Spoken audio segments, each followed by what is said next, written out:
San Francisco Appeal, we call it San Francisco's online newspaper. We've only been around for a month. We're really small, and we're certainly not the end-all be-all of San Francisco coverage right now. When we talk about the San Francisco Appeal, you'll hear me say things like marrying the best practices of journalism and blogging and a lot of other sort of buzzwordy things like that.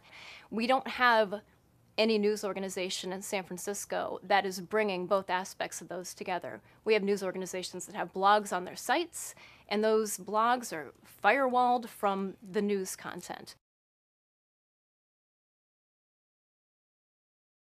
One of the reasons that we will be able to move into those areas that other publications stop covering so easily is because we're using movable type 4, which means that we can easily launch new whole sections of our site with no problem at all. We can add new section pages, we can add basically whole new blogs, and it's just like, and I can do it myself. That there's that sort of flexibility that if I had to, that I could just launch a new section immediately. That makes me feel like in a year from now, the Appeal is going to be massive.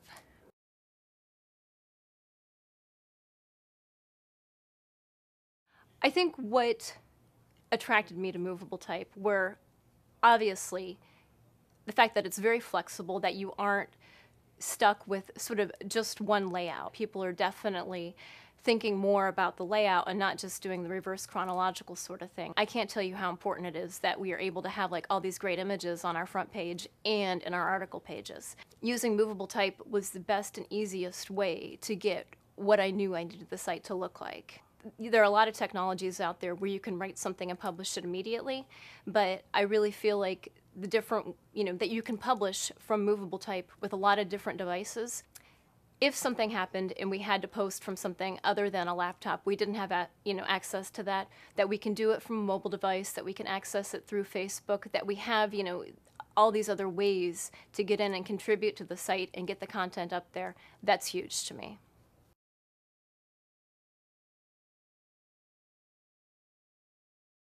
The reason I chose Six Apart Services is because of David Jacobs, who I knew from several years ago when he helped SFist in the Gothamist network as a whole through a server migration. David and I had stayed in contact. We worked together at the Chronicle. He and his team at the time did a blog redesign for the Chronicle. I started talking to David about what I wanted to do with the Appeal. My gosh, almost a year ago now, just sort of bouncing ideas back and forth. It was a very collaborative relationship. So now, services developed the whole site for us, and we continue to use them for support and as we do tweaks and make changes on the site.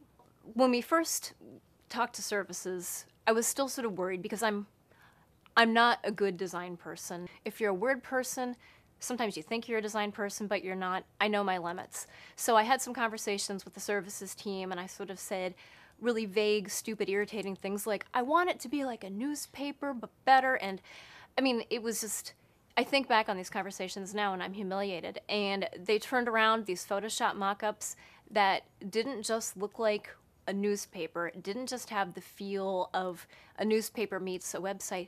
I feel like it speaks to our audience. The look speaks to our audience, and from the moment I started beta testing it, that was like the first response I got. It wasn't on the content, it wasn't on, the photographs. It was, my God, the site looks so good.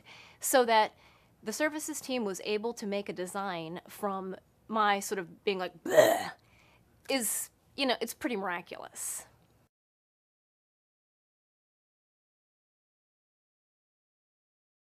Well, I think that, another thing that, for lack of a better term, really made us look like a contender out of the gate was our relationship with Six Apart Media.